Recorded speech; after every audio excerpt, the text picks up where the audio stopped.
Assalamualaikum dan salam sejahtera. Anda bersama saya Nazri Kahar dari World Trade Center Kuala Lumpur. Ini agenda awani. Malam ini kita akan terus berbicara walaupun isu ini hangat diperkatakan. Esra Awani sentiasa mengangkat isu ini. Bagaimana Malaysia perlu berada di barisan hadapan untuk menjadikan Malaysia sebagai hub dalam digital ekonomi. Bagaimana kita perlu memberi pengecualian kabotaj kepada kapal yang boleh memperbaiki kerosakan kabel bawah laut yang melalui perairan negara, terutamanya di Laut Cina Selatan. Kerana ini penting untuk memberi keyakinan, untuk memberikan kekuatan kepada pelabur asing, terutamanya dalam bidang internet global dan juga telekomunikasi seperti Amazon, seperti Facebook dan Google, bahawa Malaysia facilitate dengan ekosistem yang terbaik untuk memastikan ekosistem perniagaan mereka berada di tahap yang tertinggi. Jadi ini yang diperdebatkan oleh pakar-pakar ekonomi digital dan juga telekomunikasi bahawa ini satu keputusan yang tidak bijak oleh pihak kerajaan. Jadi bersama saya pada malam ini Datuk Wira Dr. Rais Husin, pengurusi MDEC. Beliau sendiri menyatakan rasa kesal dan juga tidak bijaknya pihak Kementerian Pengangkutan melakukan U-turn keputusan yang sudah pun diberikan oleh kerajaan terdahulu mengecualikan kapal yang tertentu sahaja yang boleh memperbaiki kerosakan kabel bawah laut yang diberikan pengecualian kabotaj itu. Jadi Datuk Dr. Rais Husin bersama saya pada malam ini. Terima kasih Datuk Wira. Datuk Wira, pada pertama kali mendengar keputusan pihak kerajaan ini pada akhir tahun lalu dan sekarang juga dijadikan sebagai satu keputusan rasmi pihak kerajaan, apa yang bermain di pemikiran pengurusi MDEC tentang hal ini? Pihak MDEC telah banyak berinteraksi dan juga mengadakan constructive engagement melalui position paper. Dah 2-3 kali kita dah amend position paper ni untuk meneliti dan menentu sah maklumat-maklumat yang telah pun diberi kepada kita dan memberi satu pandangan yang mengatakan kita tidak seharusnya mengenakan kabotaj polisi ini untuk repair kapal deep water sea ship repair, especially submarine cable. Kita dah bagi tahu dah. Dan dalam interaksi itu kami pun ada bagi tahu mengapa kita tak boleh buat begitu. Sebab kita masih lagi Malaysia masih lagi tidak mempunyai kepakaran dalam DP2. Kita ada DP1, maknanya dynamic positioning. Untuk yang kurang tahu tentang apa benda ni, DP1 ni adalah satu kapal ataupun barge yang mempunyai kebolehan untuk menstabilkan kapal tu di masa keadaan laut bergelora ataupun undercurrent sea. Masa tu kapal tu akan stay put supaya kendalian kabel tu ataupun repair kabel tu akan dapat dijalankan secara baik. DP1 dia punya kelemahan dia single point of failure. Kalau salah satu either computer system ataupun dia punya thruster ataupun one of the thing fail, kapal tu tak boleh berfungsi. Maknanya kapal tu boleh berfungsi tapi dia akan bergoyang. Bila dia bergoyang dia tak boleh buat repair. DP2 mempunyai kebolehan menstabilkan dan dia mempunyai redundancy. Maknanya kalau ada satu failure atau ada failure, kapal tu masih boleh dalam dynamic position supaya dapat repair submarine cable ni. Jadi permintaan yang daripada investor luar negara ini adalah merupakan supaya kita ada akses kepada DP2 ships. Itu sahaja. Kalau nak katakan kabotaj ni, polisi ni, kalau syarikat-syarikat Malaysia mempunyai kapal DP2 ni yang berkebolehan, yang ada redundant, resilient dan robustness in the kapal tu, okeylah, tak ada masalah. Tapi masalah sekarang ni, jangan kita tengok benda yang orang kata penny wise pound foolish ni. Kita cuba katakan, saya dan semua yang di MDEC ni akan menyokong untuk increase the capability of the local player. Memang, itu yang kita buat. Betul tak? Kita buat benda tu. Tetapi bila kita tidak mempunyai kepakaran itu masih lagi, janganlah kita membebankan syarikat-syarikat yang besar, gergasi tech giants ni, yang mahu datang ke Malaysia, pesisiran pantai kita, dan mahu invest, foreign direct investment, dikala kita mempunyai masalah ekonomi, masalah pandemik, masalah politik dan sebagainya, dan bukan mudah menarik pelaburan-pelaburan yang high-tech, high-value ini. Jadi sepatutnya kita memudahcarakan, kita patut engage dengan stakeholders dan kita dengar apa yang mereka mahu dan kita lihat bagaimana kita boleh membantu sebab ini FDI worth billions of ringgit, bukan satu syarikat ataupun satu organisasi, ini billions of ringgit. Maknanya kita nampak ada positive correlation between bandwidth growth and fiber lending di Malaysia dengan GDP growth. Kita nampak benda tu dah memang ada. Science shows that. So why cannot we forget about who is right, who is wrong. Kita tidak mahu berdebat dan apa macam tu. Kita nak hanya mudah carakan orang-orang begini, the tech giants, to come and invest. So it will give her economic growth, it will provide employment, high tech, high value. Itu saja yang perlu kita buat. Jangan lupa, selain daripada membawa FDI ke sini dan memudahkan mereka membuat perniagaan mereka di sini, selain daripada make Malaysia as a hub of the ASEAN, selain daripada all this objektif, jangan lupa lagi satu objektif yang cukup penting. Kita ramai yang menganggur sekarang. Kita perlu lihat kepada big picture, not the small picture. Kalau satu syarikat, dua syarikat hanya dibolehkan repair kapal, repair submarine cable cut ni, bayangkan the opportunity cost that you are living. Sebab itu bagi saya, punca utama masalah ni begini. Bila kapal rosak, bila fiber terpotong, dia fiber cut ni can happen for variety of reason. Earthquake, kalau laut dia punya current tu terlalu ni kuat, dia akan putus juga. Dia macam-macam. Kadang-kadang ikan pun ada, so macam-macam dia putus. Bila benda tu berlaku, syarikat ni bergegas mahu repair. Tapi sekarang ni proses yang kita ada sekarang ni di Malaysia bukan nak pergi repair dulu, kena call dulu masa kementerian minta kebenaran nak repair sendiri. Kementerian akan panggil masa given a first right of refusal. Masa ni dah organisasi shipping kan, first right of refusal. Dia akan pula call dia punya members. Critical time is being lost. Dan ingat, industri seperti ini, I'm talking about digital economy dan dia banyak ada SLA, Service Level Agreement dan Service Level Guarantee. Dan selalunya dia menitik beratkan kepada 99.99%.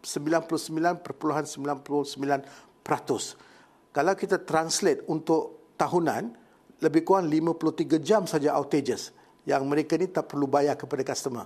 Kalau tidak, mereka kena compensate. So where are we? If you take days to go and just to determine siapa nak repair, that's why I think cukup-cukuplah. I think kita perlu ke hadapan, tak payah kita berdebat apa semua tu. Kita lihat kepada apa yang baik untuk negara kita. Apa sebenarnya yang cuba kita faham dengan insentif kabotaj ini ataupun isu berkaitan kabotaj? Kerana isu kabotaj bukan perkara baru di seluruh dunia. Masing-masing ingin menjaga PR mereka. Setiap negara ingin menjaga industri perkapalan mereka, termasuk Malaysia. Kita kalau kabotaj dahulu, kita biasa dengar dengan isu harga barang naik di Sabah dan juga Sarawak. Kerana Sabah Sarawak tidak mahu kapal asing, kapal luar dari Semenanjung datang ke Sabah Sarawak kerana akan mengganggu industri kapal mereka. Tetapi impaknya harga barang naik. Sebab itu Sarawak ingin menjaga, mereka tidak mahu ubah. Dah ubah sekali tapi mereka kekalkan. Begitu Sabah buka, tak ada masalah kerana mereka dapat player asing masuk. Tetapi isu kabotaj untuk pembaikan kabel dasar laut ini, apa yang perlu kita faham, Datuk Dr. Rais? Kerana ia melibatkan kapal DP2, DP3, DP1 tadi, tetapi isunya adakah ia melibatkan semua kapal lain ataupun bagaimana? Dia begini, kabotaj ni as you say is to protect the local players, lebih kepada business interest of the local players. Perfect, tak apa, tidak mengapa. Tetapi kita harus tengok ada tak kita mempunyai kepakaran, kebolehan untuk replace the foreign. Kita kena tanya soalan tu. Kalau tidak, then kita kena berfikir balik. If you introduce kabotaj, dia akan meninggikan kos. Dalam pembaik pulih kabel ni, dia ada dua masalah. Apa yang ada, apa yang kita tak ada? Satu lagi yang very important tu ialah kos tu. dia akan sebab mengambil masa yang lebih lama, kos akan tinggi. Tapi jangan lupa masa yang dia akan ambil. Bila masa dia nak ambil itu lama, syarikat-syarikat agregasi tech giants ni dia perlu bayar compensation kepada clients dia, customer dia. Sebab dia bagi SLG service level guarantee tahap 99.99%, 53 jam setahun boleh outage. So jadi bagi saya tujuan objektif kabotaj tu untuk protect macam passenger tu tak apalah. Kalau kita lihat kepada ekosistem submarine cable ni, tadi baru saya ada berjumpa dengan satu syarikat yang own 67%, 67% submarine cable di seluruh dunia. Kan? Baru saya jumpa syarikat tu. Mereka kata, I think what MDEC's position on the cabotage policy is the right thing to do. Kalau tidak, Malaysia akan kehilangan upaya untuk menarik FDI ni. And dia bagi example. Macam Singapura. Singapura ni sampai akhir tahun 2021, dia mengenakan moratorium on data center. Sebab apa? Sebab mereka tidak mempunyai clean energy yang cukup untuk menyokong. Tapi selepas 2021 ni, mereka akan kembali. So my question is, we have this time. Why don't we attract all the FDIs now to Malaysia? And we prepare for 2022 onwards. And that's why I say dalam artikel saya tulis tu pun kata we are not even competing. Kita tidak pun berlumba dengan sesiapa. Kita akan dapat bisnes ini, tinggal lagi kita kena mempunyai polisi yang tepat, yang telus, yang konsisten. Kalau ubah-ubah macam ni, kalau saya minta Haji Nazri nak invest ni, kalau bagi setahun begini dia punya undang-undang, setahun lepas tu tukar macam ni, Tuan Nazri akan fikir 2-3 kali. Macam tu jugalah dengan orang begini. Dan mereka ni bukan invest 100 juta, 200 juta, berbilion-bilion ringgit yang mempunyai kesan impak yang cukup tinggi dalam economic growth.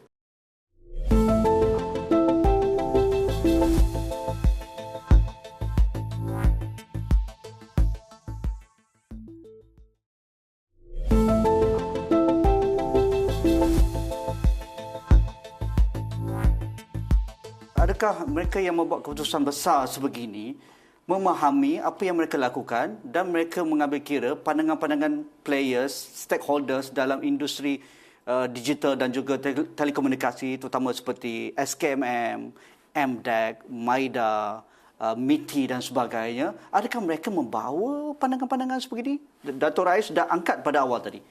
Dalam surat yang kita hantar, position paper kita kepada kementerian dan juga selepas tu engagement kita dengan stakeholders, membawa pandangan-pandangan mereka kepada kementerian, kita dah buat. Tinggal lagi macam saya katakanlah, saya selalu kata secara we have not created flux capacitor. Flux capacitor ni, back to the future kan. You boleh pergi balik dalam masa dan ubah benda yang tak betul ni. Bagi saya, kita kena move forward. How to move forward? Cukup-cukuplah. Kita dah nampak kesan impak. 2 kabel tak land dekat Malaysia dah kan. Dan ada lagi yang tengah review lagi ni. Jadi saya berharap kita dah tengok semua fakta-fakta dari segi fakta, dari segi nombor, dan kita mempunyai kelebihan. Ada juga yang mengatakan Malaysia tidaklah mempunyai satu stesen data center. Tiada infra. That is not true. Yang syarikat gergasi Jepun, NTT, baru mula membina data center yang kelima di Cyberjaya. Dan kita mempunyai banyak data center di Johor, di Cyberjaya, data center even dekat di Kuala Lumpur ni. Jadi bagi saya, infrastruktur kita cukup bagus. Right? Kita mempunyai infrastruktur cukup bagus. Tinggal lagi, kita mempunyai talent yang cukup bagus. Human resources dan sebagainya. Tinggal lagi kita mahu supaya polisi yang bagus dan juga konsisten. Supaya investor-investor ni akan mempunyai keyakinan untuk datang ke Malaysia dan melabur dan reinvest, melabur kembali. Itulah dia. Cuba kita tanya kepada NTT yang di Cyberjaya ni. First time dia buka 1 data center, 2, 3, 4 dan sekarang 5. So mengatakan bahawa Malaysia tidak mempunyai infrastruktur yang sepatutnya kita ada untuk memboleh upayakan pembinaan data center itu kurang tepatlah. Dr. Ais, dalam My Digital, blueprint My Digital, kita jelas antara tujuan kita ataupun perkara yang ingin kita capai, kita menjadi sebuah negara di rantau Asia Tenggara, kerana kita sentiasa membandingkan negara-negara yang terkehadapan, misalnya Singapura. Tetapi seperti mana Dr. Ais katakan tadi, Malaysia sudah lama.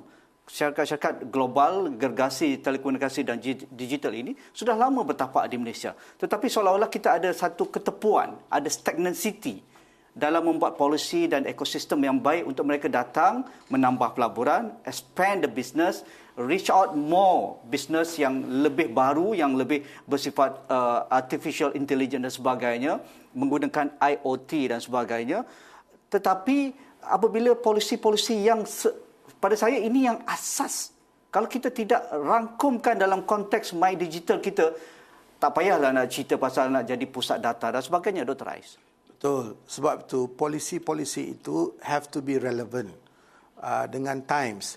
Jangan kita ada polisi-polisi dinosaur dan padahal kita dari tahun 2021. Kalau kita tengok cabotage polisi, hanya 2 negara saja di seluruh dunia yang mengenakan cabotage polisi untuk pembaik pulian submarine cable. 2 country je. Satu India, satu China. Dan kalau kita lihat kepada negara-negara ini, untuk mereka restore kabel, fiber card apa semua tu, mengambil masa begitu lama.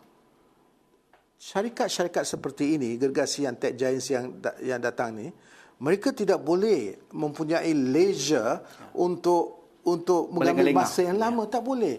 Jadi polisi kita kena betul. Polisi kita, bagi saya, dalam cadangan saya ataupun cadangan MDEC kepada kementerian, dan juga Menteri Pengangkutan tu sekali saya mengantar surat. Saya mengantar 8 surat baru ni. Bayangkan. Semua menteri-menteri berkenaan, termasuk Perdana Menteri.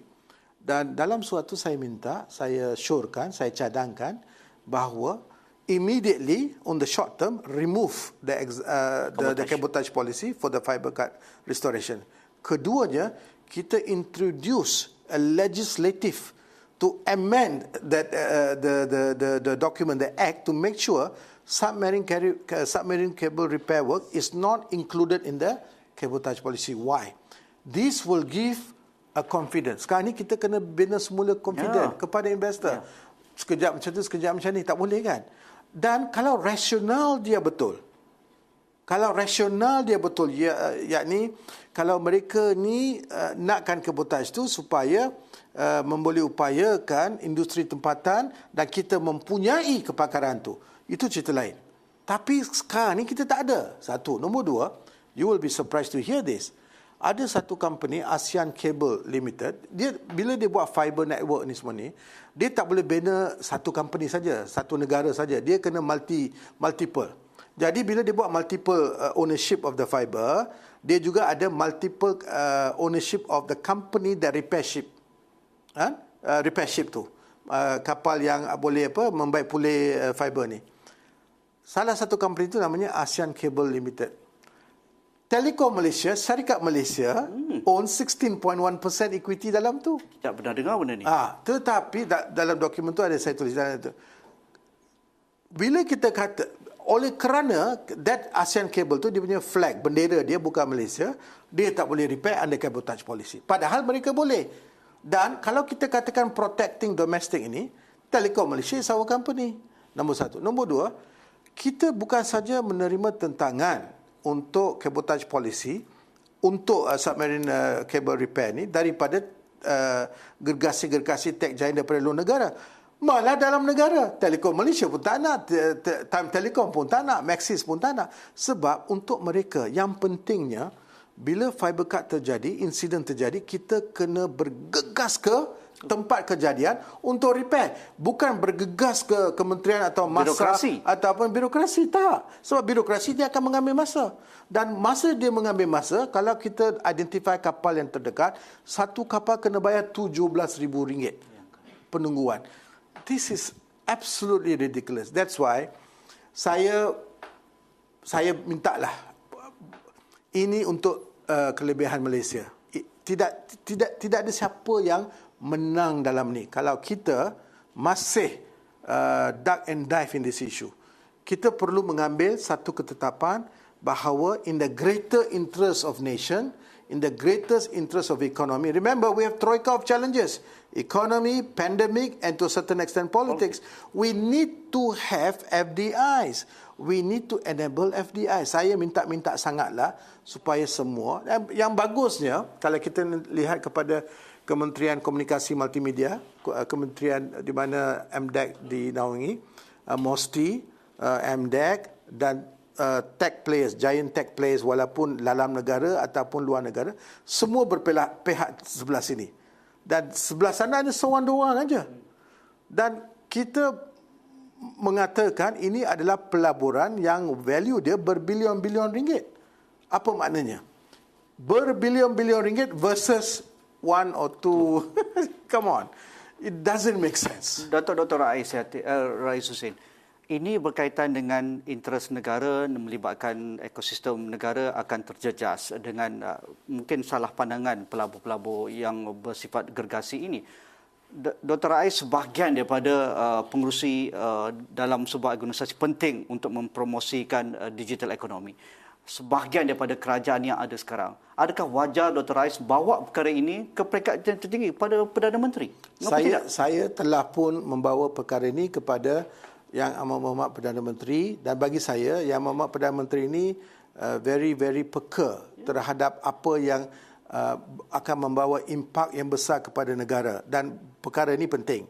Jadi saya menunggu satu cadangan, keputusan yang bijak untuk the many, for the many, untuk negara. Majority. Ya, jadi supaya kita tidak, if we don't do that, I'll tell you the significance of not doing that. Kalau kita tak buat keputusan yang betul, Singapura tahun depan akan buka dia punya moratorium.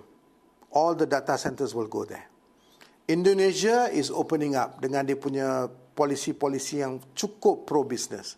They will go there. Thailand sekarang ini sudah pun beraspirasi untuk menjadi number 2 in ASEAN behind Singapore. Apa dia nak buat? Dia ambil semenanjung Thailand belah selatan tu, dia ambil yang paling dekat daripada sebelah barat ke timur, dia nak buat fiber.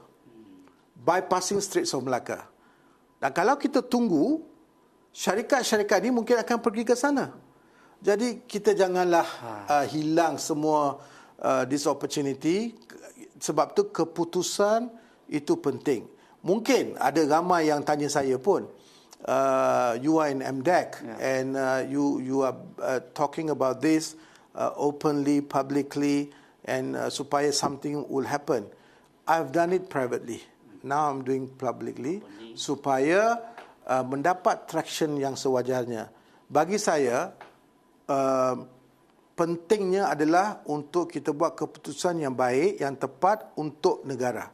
Kalau kita terlepas daripada buat keputusan yang tepat, maka kemungkinan besar kita tidak akan dapat FDI yang kita perlu sangat. Yang berkualiti. Ya. Terima kasih Datuk Wira Dr. Rais Husin, pengurusi MDEC, atas masa yang diberikan. Kemungkinan ada development baru dalam hal kabotaj ini dan bagaimana kita perlu mengubah semula perkara yang sudah pun dimuktamadkan oleh Kementerian Pengangkutan ini. Mungkin Datuk Wira boleh datang lagi kepada kami di Sarawak ini. Kami menyediakan platform ini openly, publicly. Dr. Rais kata tak ada masa lagi nak untuk secara diam-diam lagi lah. Kerana ini penting untuk interes Malaysia. Sekian saja agenda awal ini. Assalamualaikum. InsyaAllah kita jumpa lagi.